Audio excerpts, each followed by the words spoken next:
Hey guys, Active Retail Legends, welcome to the video. Sending some love, some positive vibes your way, especially if you need them out there today. Today's going to be a good one. We're going to go through all of the Unity Lords in each faction now that we have one for every single faction in the game. Even though they're so freaking tough to get, right? Unity Lords are definitely, I think they're right up there with Mythicals, like maybe even harder to get than Mythicals. I certainly have more Mythicals than I do on the Unities. What about you guys? Let me know about it, right? Also, apologies for the hair. My son was like, Dad, what does your hair look like when it's long? And I'm like, let's find out. I'm not going to cut it for a whole year. And I said that on his birthday, and I'm like a few months in, so we're going to go no haircut for a whole year, just what the viewers want. Also, I am on cloud 9 reading the comments about, I threw in a little Easter egg, so to speak, in my last video on my main raid channel on the Rio Bone Spear. I'll link it in case you guys missed it, in case you care. But I threw in a little Easter egg about with an actress from Mrs. Doubtfire, Matilda, Mara Wilson, and she basically shared a little anecdote about what it was like recording with Robin Williams, and I wasn't sure if anybody would care at all or if I was just going to get a bunch of thumbs down and like, who the hell is this? But a lot of really nice comments about that, and it really made my week. Like those, I want to do those little things a lot more over on the main channel. So I'm just, again, I'm fresh off reading those comments, so I'm really feeling good right now. Anyway, before we jump into all of the Unities, the boost right now, we have Dune Lord Gregor on boost right now in the game. This is not going to age very well. But we have Vizic after that. We have Tribune Heracleides after that, and Admiral Blacktusk after that. So I thought it would be a good time, now that we have every Unity champion as well, to go ahead and review them all, right? Kind of grade them all as well. I'll tell you who I'm going to be pulling for out of these Unities as well. What else before we jump into it? Oh, an important caveat. Listen, I have most of the champions in this game, right? And I played most of the champions in this game, right? I've done guides here on this channel on most of the champions, but as I was alluding to earlier, I actually don't have many of the Unities. I have a few. I have the first 3, and then maybe 1 or 2 others. So I'll point them, you guys will see, right? But I have like 4 or 5. So unlike a lot of the content that we have here on the channel, I don't have extensive play testing with a lot of these champions. So I wanted to just kind of say that out the gate here, because normally I don't like to talk about champions that I've never used. But I mean, Unities are so damn hard to get that we're just going to have to speculate based on their kit. 2 things I want to look at from all of these Unity Lords, as I call them, is, are they good without faction allies? Let's take a look and review their kits without factoring in having to have 4 of them on the team, and then we can speculate beyond that as well. I also don't want to make it like an hour-long video, so we're not going to read every word of every kit, but we're going to try to get as much in-depth as we can on all these champions, starting with Acelin the Stalwart, right? Acelin, very, very tanky. Look at that defense, right? And we look at the faction Bannerlords, you immediately think about Marichka and Taurus and all the OP champions who are Bannerlords. He's got a heal, he's got a good shield, he's got a good shield, ally protection as well.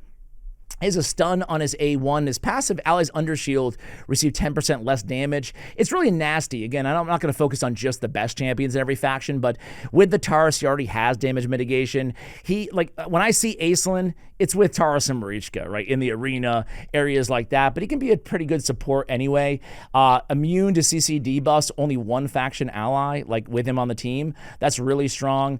Allies under ally protection has 20% extra counterattack, and the value of shields increased by 100% on 3 faction allies, and then instantly activates his shield whenever an ally is revived. On the 1 Bannerlord, on 2 block damage on this champion, on 3 places by this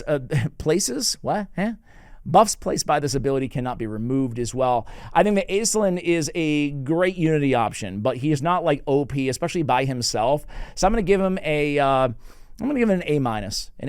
right? I think he's solid, but not like an absolute game changer. Oh my God, you pull him, your whole account is different. So A- seems fair. There's going to be a lot of like A's and S's, I imagine, because generally speaking, there's not any like super bad, in my opinion at least, faction Unities.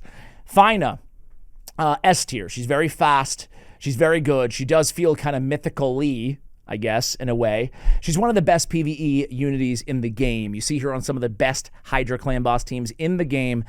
She's got block debuffs, block damage, and counterattack on a target ally, right? And she resets the cooldown of all those target skills. Very good. Increased attack, increased crit rate, increased crit damage on a 3-turn cooldown with an extra turn, and all you need is one faction ally. Before placing buffs, removes all debuffs from all allies. You can get a full cleanse with just 2 allies. And then protected. All buffs are protected on 3. Very, very strong. But the strongest part of her kit is her passive. Whenever a buff is placed on an ally, fills their turn meter by 3%. Very strong. Allies deal 25% more damage when attacking out of their active turn. Very cool. Especially considering she has counterattack, right? And then whenever a buff is removed or stolen from an ally, fills a turn meter by 10%. That's a lot of turn meter fill. Very good in Chimera as well. And then allies will ignore 5% of the target's defense for each buff on them. That can absolutely escalate your damage like not a lot of other skills in this entire game. You put it all together, you're looking at an S tier Fina. One of the better, one of the best, I would say. I wouldn't say she's the best. She's one of the best, I would say. She's an S tier. All right, Sacred Order, we get Falmond, Mornsword. Again, I do have all 3 of these champions. I don't use Falmond a lot, honestly. Very cool champion. He's better when you build him slow because of his passive. Decrease the damage taken from hits, decrease the damage from hits taken by this champion by 10% for each turn by an enemy or an ally before this champion's next turn, right? And then his attack, the damage inflicted by the skill increased by 20% for each turn taken by an ally or an enemy before this champion's next turn. He also has stealing buffs, he has true fear, he has surplus damage on an AoE, and he has good multipliers. He's a very capable nuker for sure. All allies are immune to cooldown increasing effects. That's really, his ultimate ability if you have 3 faction allies on the team. The faction is pretty damn strong. You can, there's a lot of different combos here. I think one of the strongest would probably be maybe a Cardial, maybe a Siegfried, sure, why not? And then maybe like a Lady Noelle, right? Like really strong team. Cardo doesn't have the increased attack though there. Anyway, super solid champion, but he's not my fave, right? He's not my fave. He's a damage dealer, but damage dealers are kind of a dime a dozen. I feel like you really need all the faction allies on the team to get the full, you can say that about any unity, but I think he's like he's still solid. He's still fun to use. He's cool that you can build him slow and deal a lot of damage, but I don't know. I wouldn't be the most excited getting Falmond. So I'm going to give him a B. Barbarian. Barbarian, we have Gregor. Now, he's on boost right now, and I don't have him, okay? He's a defense-based champion. He's got pretty solid tanky stats. He's got a provoke on his A1, 50% chance. It's okay. Decent as a backup Decay or backup Magma, I guess, whatever. Can be all right in the arena. An AoE, decrease the duration of all enemy buffs by 1 turn. Increase duration of ally buffs by 1 turn. Places a shield on all allies. 20% of his max HP. The skills, all right. All right ability, right? I love the buff manipulation here and the debuff manipulation as well. I love abilities like that, like Mikage's A2 ability. Bestial Yell. 4-turn cooldown, increase attack, increase accuracy. Decrease the cooldown of all ally skills by 1 turn. Fills the turn meter of all allies by 20%. And it activates an instant turn on the ally with the highest crit damage except this champion. Again, very strong at 3 faction allies, but man, I mean, you get to have 3 allies on the team with him, right? Desert Monolith, when attacked, has a 20% chance to place a provoke. A debuff on the attacker occurs once per hit. He has a single target hit. Okay, there you go. Allies deal 25% more damage to enemies under CC debuffs. Allies ignore 50% of target's resistance when applying CC debuffs. And when counterattacking, instant effects and debuffs placed by ally skills cannot be resisted or blocked. Okay, pretty cool, but it's counterattacking only. Yeah, he's not blowing me away, this kit. He's probably one of the worst, I would say, unities out there. I'm actually going to give him an F.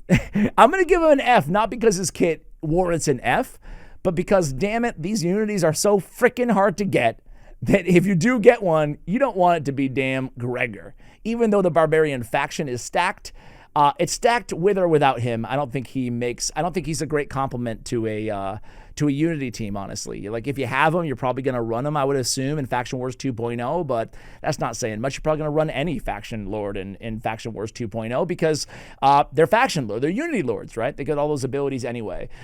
So I'm judging on a curve here, right? All right. By the way, before we go to Ogryn really quickly here, I've been saying this for a long time. They're probably never going to do it, so I'm just speaking into the air, into the ethos, into the universe here. Excuse me. But the Guardian Ring, even though it's overpriced, so not many people even use it or care to use it, I think that it should be all faction Guardians. I've said that before, and I think I still believe it. Right? Got kind of mixed reviews last time that I mentioned that, but it's my idea. Because right now it's like, yeah, whatever.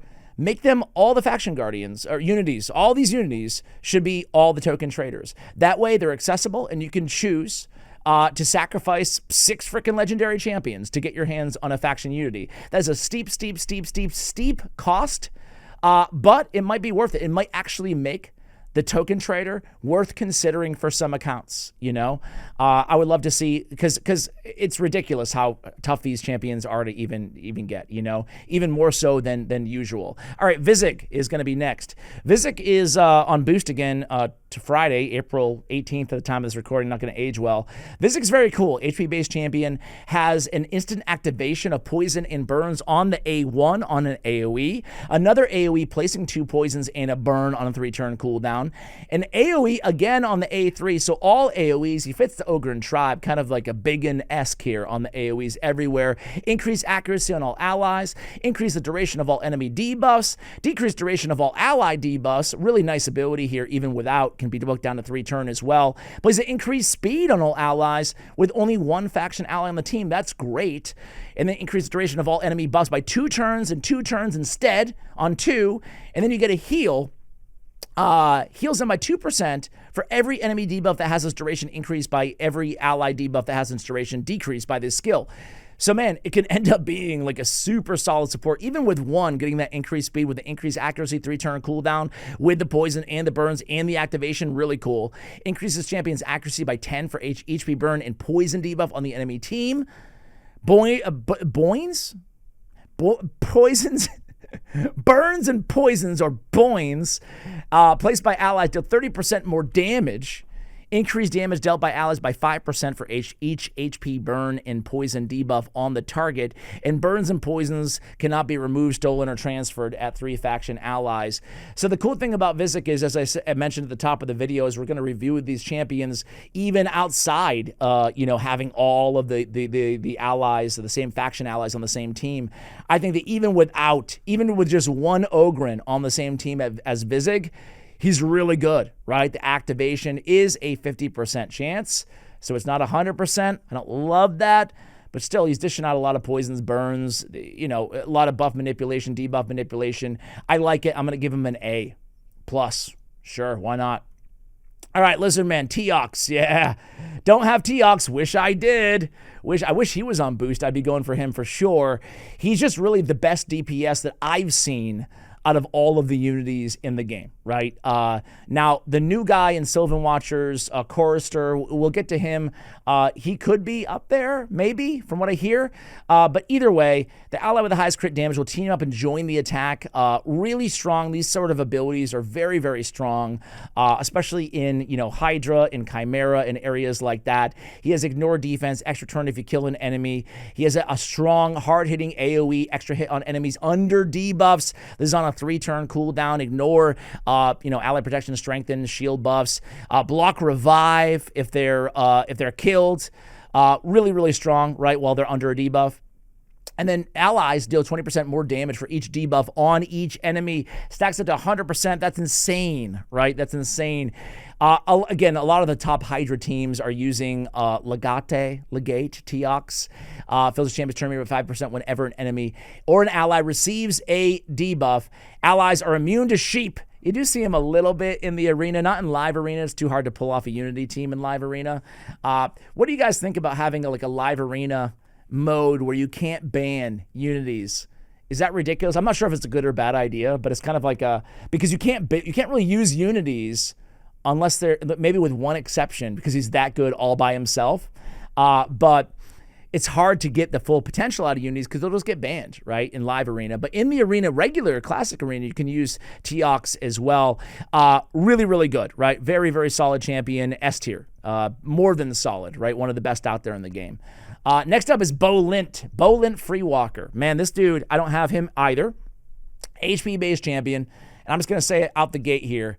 The reviews on him are kind of mixed-ish.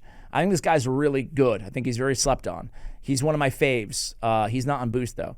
A 2-time hitter after the second hit heals all allies, and then has a 10%, make it a 15% of granting an extra turn. These extra turns are my favorite thing in this game, and even a 15% chance, it's really nice to have on that A1. He has a decreased defense after attacking, attacks all other enemies with a decreased defense. Fantastic 3-turn cooldown, can deal some decent HP-based damage as well. Attacks all enemies 2 times on a 3-turn cooldown. Each hit has a 100% chance of placing a stun. So you got a pretty damn good shot at placing a stun, right? Before attacking, 100% chance of removing all buffs from all enemies. That's really strong. That's an Odin right there, right? Close to. No decreased defense, but a 3-turn cooldown, stun, 2-time hitter, and remove all their buffs. 2 on the team, fills the champion's turn meter by 15% for each stun placed by this skill. So if you have 2 faction allies on the team with Bolin, I mean, you can get a juicy 60% turn meter fill, attacking 4 enemies, right? And then ignore 50% of each target's resistance at 3 faction allies. It doesn't hit that hard, but still, nice ability there. When an ally uses a multi-hit skill, each subsequent hit after the first hit deals 50% more damage. Interesting passive there. Whenever an ally hits an enemy, 10% chance of placing a stun debuff off for 1 turn. Very strong. That's really cool there for 1 faction ally. Whenever they inflict a critical hit, fills their turn meter by 5%. Allies ignore 30% of defense against enemies under stun as well. I love this dude a lot because 1 faction allies are really strong in his kit, right? So I'm going to give him an A+. Again, I think people are too low, generally speaking, on Bolint. I think he's very good. All right, Demonspawn. Yeah, it's Volcanos. He's my most wanted out of any unity in the game. Maybe up there with Teox. I don't know. Volcanos, for me, you can use him anywhere, but he is a PvP menace. And Teox is a PvE menace, so I think it depends on where you want to play, in terms of who your most wanted is. Let me know in the comments below. But man, Volcanos is so good, man. So good. He's insane. An AoE fear for 2 turns. Can't be resisted for the under burn. A 2-time hitter. Damage escalates for every burn on the entire enemy team. Damage received by this champion is decreased by 50% when the skill is not on cooldown. Every time a burn is activated, has a chance to decrease the skill's cooldown. And the champion's under a burn. He'll ignore everything known to man, including Stone Skin. But really, the Surging Demon Fire is what his kit is all about, right? It is what makes him so magical. Whenever an enemy receives a buff, has a turn meter increased, has a 50% chance, booked up to 70, to place a burn on that target. But if, this is the most important part, if they're already under a burn, has a 50, make it 70% chance to instantly activate it instead. HP burn debuffs placed by the skill cannot be resisted or blocked with 1 ally on the team. Each time a burn activates on an enemy, he gains 5% ignore defense up to 100%. So he powers up, he can smack, and then, plays a block revive on enemies killed while under a burn. He's really one of the strongest, even without the synergy or with the synergy, because you still get the burn activation, right, on the passive regardless, even if there's no demon spawns on the team. He's one of the best responses to champions like Siphi, right, in the arena. He's so insanely good, so much damage, and he's a threat without even taking a turn. He doesn't even need to go. He just sits there and exists, and he can kill enemy teams with this passive. He's S tier. All right. Undead Horde. Heracleides. Tribune Heracleides. Really cool. Sounds like some Roman, sounds like one of Brutus's allies who killed Caesar or something, right? Tribune Heracleides stuck the dagger in Caesar's back. He's a cool champion. He's an Undead Horde defense-based champion. He's a true fear on the target for 1 turn. Can't be resisted or blocked if the champion is dead. Great. It will make sense later. If the champion is dead, also heals all allies by 20% of their max HP. Attack 1 enemy, ignore 100% of the target's defense. If the target was killed, revives a random dead ally, 50% HP, 50% turn meter. If the target was killed and there are no dead allies, resets the cooldown of this skill instead. Really solid ability, very hard-hitting defense ability. Obviously, it ignores 100% defense, right?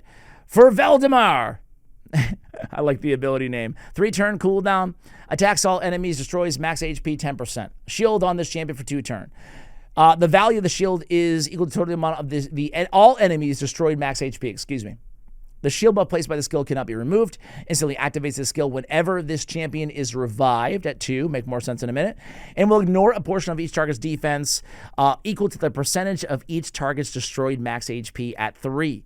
Now at 3, this AoE, depending on the destroyed max HP, can be one of the harder hitting abilities out there. Immortal Oath, whenever this champion is revived, increases the damage inflicted by this champion by 20%, up to 200%. This champion is immune to block revive debuffs. Really cool. At 2 faction allies, allies receive 20% less damage if this champion is dead. Pretty cool. And then 3, whenever the champion is dead and an ally attacks an enemy, this champion will join the attack using his default skill.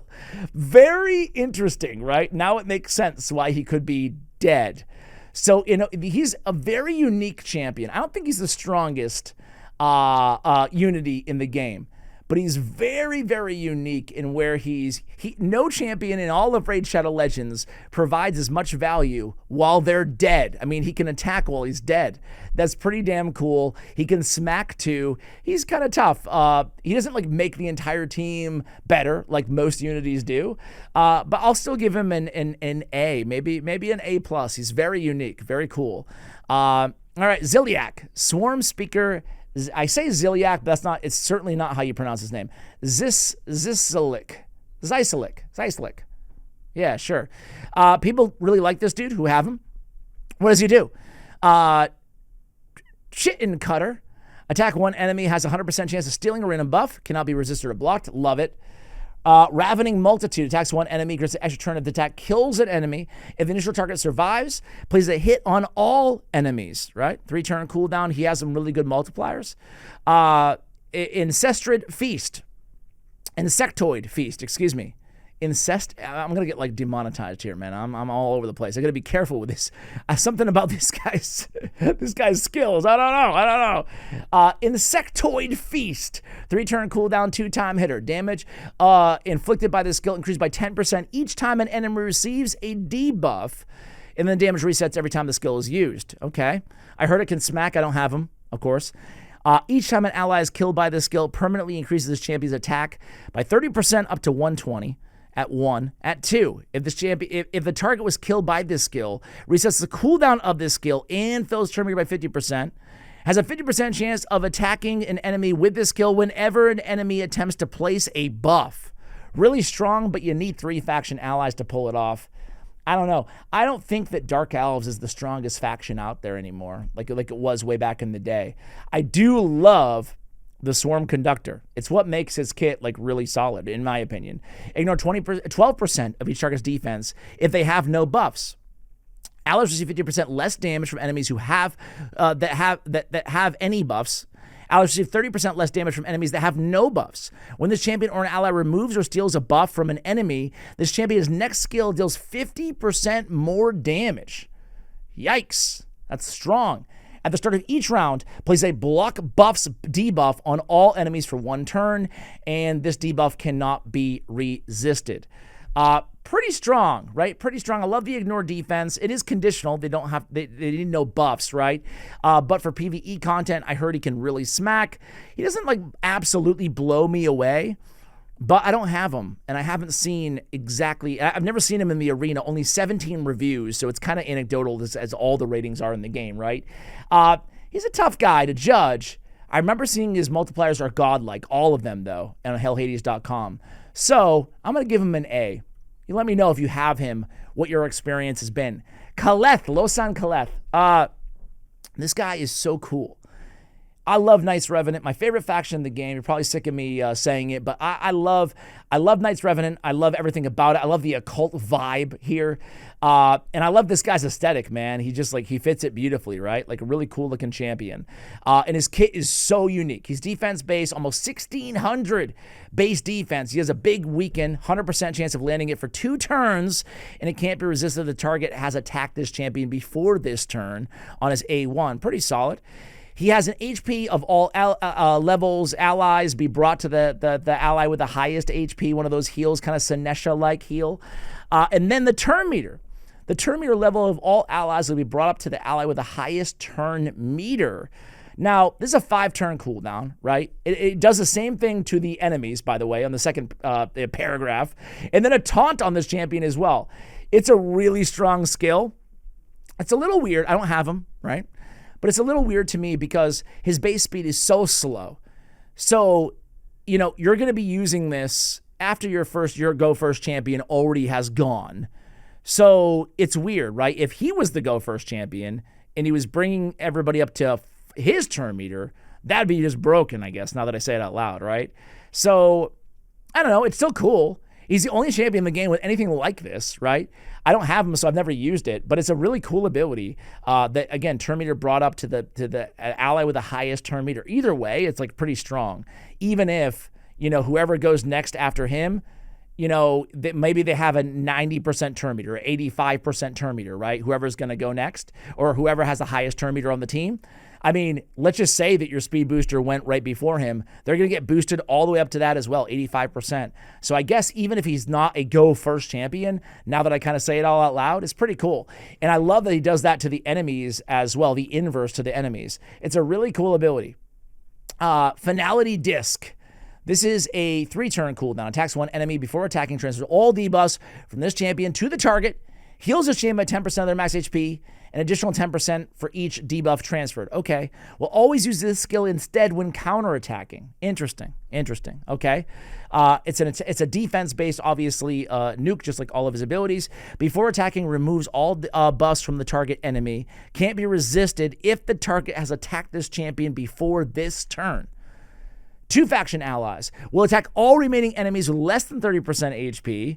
This will ignore 100% defense and cannot be critical. And then 3 faction allies, this skill deals 100% more damage to enemies who have attacked this champion before this turn. All right, you can see the common theme here. The representation, okay? Every time this champion loses 25% HP from a single hit, plays a block damage buff on the champion for 1 turn. Super strong passive, obviously, for survivability. When attacked, has a 50% chance of placing a true fear on the attacker for 1 turn, can't be resisted. Ignore defense effects against this champion are decreased by 100%. And then 3 faction allies, when attacked, 20% chance to activate an instant turn effect on this champion, occurs once per skill. Man, really strong, but it does take a lot to power it up. What do you guys think of this? This guy might be the toughest to judge out of all of the unities out there, really. And I'm very aware that I said I was not going to read every word of every kit and exactly what I'm doing here. So, yeah, shame on me. But, I don't know, man. He's an interesting one. I've heard, around the zeitgeist here, that his kit reads better than it actually is, You've all had champions like that, right? Where you pull them, you're like, yeah, this guy looks awesome.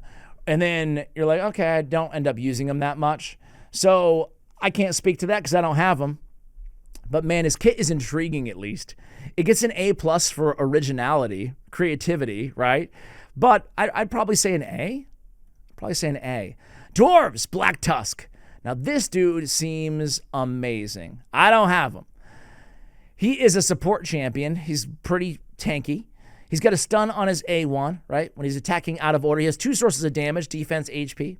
Removes all debuffs from all allies, full cleanse, 3-turn cooldown, and then teams up with all allies to attack a single enemy. So an ally attack with the full cleanse, very strong.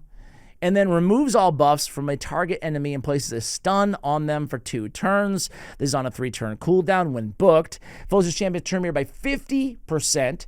An additional 10% for each buff removed from the target. That's a really strong move. It's a good opening move, right? Go in there, remove buffs, land the stun, and then get the massive turn meter fills. You can set him up to go in with the ally attack and the cleanse on allies. The buff removal and stun cannot be resisted with just one faction ally on the team. Really strong. Resets the cooldown of the skill when an enemy is killed while under a stun placed by this champion. Also very strong. And allies deal double damage to enemies under stun debuffs placed by this champion. Uniter of Dwarves passive. It's a long one here. Allies will counterattack whenever they lose 10% or more of their max HP from a single hit. If there are multiple champions on the team, only one will activate, okay? So AoEs, not everybody will counterattack, but one will. Whenever an ally places a CC debuff, fills a champion's turn meter by 20%, once per skill. If there are multiple champions, yada, yada, yada. 2 faction allies. Whenever an ally is attacked, has a 50% chance to place a decreased resistance and a decreased speed on the attacker for 1 turn. If the ally is under block damage, unkillable, ally protector, stone skin, chances increases to 100% of decreased resistance and decreased speed. Okay. 3 faction allies. At the start of each round, places a stone skin on all allies for 1 turn. Now that is nasty strong. He's got a really cool kit, man. He really does. 3 faction allies is a tall task. It's a shame, too, because when you look at the faction, although speaking about PvP at least, which is very intriguing with that stone skin, you know, right? It's like they have Arnorn, who's very, very good. I would say he's an S-tier nuker. And then you'd want him with like maybe I don't know. I guess you'd probably run him with like a Senna and a Gottfried, or a Senna and a Tormund. Maybe a Molly for a Reviver. Fralny, if you have him. Jorad kind of sucks, for a mythical at least. So I would say the Dwarves, like, you know, to get the full potential of Black Tusk, right? I'm thinking like Arena with the Stone Skin. It's a little bit difficult to make like a super strong team surrounding him. But man, being able to start out with Stone Skin on champions that don't have Stone Skin on is really intriguing and really cool. I like him, even with the ally attack at the cleanse, that A2, the stun. I'm going to give him an A+. All right. And I think I will be pulling for him too. But probably not like unloading on him. I don't know. All right, it's time for the Shadowkin. This is Tatsuya, the Deliverer. Attack-based champion, a lot of attack. Almost 1,700 base attack. On his A1, fills the turn meter of all allies by 10% if the attack is critical. A 2-time hitter on the A2. An extra 2 hits if the target's turn meter is less than 50%. I like that. Ignore percent of the target's defense equal to the target's current turn meter. Resets the cooldown of the skill if the target's killed. This is really cool. This is really cool. I love this ability here. On the A3, attacks one enemy, steals 100% of the target's turn meter, and places a True Fear for 2 turns. Really strong move. Strong opening move, right? True Fear, steal all their turn meter, 100%. The turn meter in the True Fear cannot be resisted or blocked. That means block debuffs. With one ally on the squad. That's really strong. Increase the damage inflicted by this skill based on the difference between this champion's speed and the target's speed. Interesting. And then 3 faction allies will also attack all other enemies with more than 50% turn meter, steal 100% of each target's turn meter, and place a True Fear on them for 2 turns on 3 faction allies. It's a tall task, but you can have some fun with that ability. Book down to a 4-turn cooldown. I love all that turn meter fill as well. And then Scourge of Mikage is passive. Fills this champion's turn meter by 15% whenever an enemy champion takes a turn. That's really strong, man. 1 faction ally. Turn meter increase effects used on allies are 20% more effective. Really strong with Shuzen, obviously. Turn meter effects used on enemies are 20% less effective. Really strong in general. 2 faction allies. Whenever this champion has a turn meter filled, increase the damage on the next attack by 5%. Resets when a skill is used. And 3, all allies are immune to turn meter reduction effects from all enemies. All right, man. Man, this guy's very interesting. Speed in all battles, crit rate in all battles as well.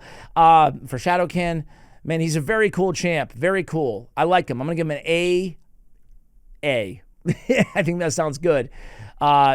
Really cool. But again, it comes like with all these champions, it comes down to like what kind of team can you build around him. But I would definitely run a Mikage with him. Maybe a Shuzen, Mikage, and then him, and then I guess you could kind of have a flex spot, right, as that last position, maybe a Harima or something like that. Really interesting, really interesting. Sylvan Watcher, last but not least, we have Kaldor, Blade Chorister Kaldor. Man, I've seen some kind of snippets or whatever, some guides on him with the dev build, and golly, he can hit really hard. He's a glass cannon as well. Very squishy, 859 defense, 15k on the HP. He has a stun. Ignore 20% of the target's resistance for each continuous heal on this champion. Select a target. Targets an enemy. Decrease the duration of all buffs on all enemies by 1 turn. Solid. Poison all enemies for 2 turns. An additional poison for 2 turns for each continuous heal on this champion. Poisons or all the debuffs cannot be resisted. And instantly activates all the poisons. If the champion is an ally, increase the duration of all buffs on all allies by 1 turn. Instantly activates continuous heals on all allies. Plays a perfect veil on the champion for 2 turns. Plays an additional continuous heal on the champion for 2 turns. Another continuous heal on each ally alive for 2 turns. For each ally alive for 2 turns. Finally, fills the champion's turn meter by 15% for each buff or debuff placed by the skill on a 3-turn cooldown. Listen, you can get a lot of poisons and poison activation, or a lot of continuous heals, which powers up everything else that he does. Rhythms Crescendo on a 3-turn cooldown on the A3, attacks 1 enemy before attacking. 100% chance of removing all buffs from the target. And then plays a decreased defense and a weaken on them for 2 turns. Ignore 20% resistance for each continuous heal buff on this champion. This is also an enemy max HP ability. Super freaking strong. Removes all buffs from all enemies if the initial target's killed. Cannot be resisted. That's at 1. At 2, ignore 5% of target's defense for each poison debuff on them and each continuous heal on this champion. So you can easily get that up to 15, 25 or more on the ignore defense. If the initial target is under a poison debuff, also attacks all other enemies. Damage dealt is proportional to the initial target's max HP and how many poison debuffs are on them. If the initial target is a boss or a minion, the damage dealt is 10% of their max HP, which is standard. So man, can deal a lot of damage, and then you factor in the potential of having that extra enemy max HP at 3. Man, he can be an absolute beast. Beast with this ability. Ignore 50% of the target's defense while attacking under a veil or perfect veil, which he has on his 3-turn cooldown, but all that turn meter fill that he gets, he can start really chain all these turns together with all that turn meter fill, right? The champion receives 30% less damage from enemies when not under a veil or perfect veil. Each continuous heal buff on this champion increases their crit rate by 20%. Each continuous heal buff activated on this champion also fills their turn meter by 8%. And each continuous heal buff activated on this champion or an ally increases the champion's damage by 5%, up to 150%. So man, on longer battles especially, he can just power up and be an insanely good damage dealer. It's a different power mechanic because it's based on continuous heals, right? And poisons, but mainly continuous heals and his veil and perfect veil. So it's different than like a Varl, but it's the same in the sense that he can power up to deal, like, by the time that he's fully powered up, he can be dealing more than double damage versus when he started. Very interesting champion. I will give him an S tier. He seems just godly from the clips that I've seen of him so far. So there we go, guys. Those are all the unities ranked or graded, I guess, and reviewed. Let me know who you have, if any. Let me know what you think of my idea about the token trader having all of the unities as well. Thanks for watching till the end. Much love, and as always, take care, guys.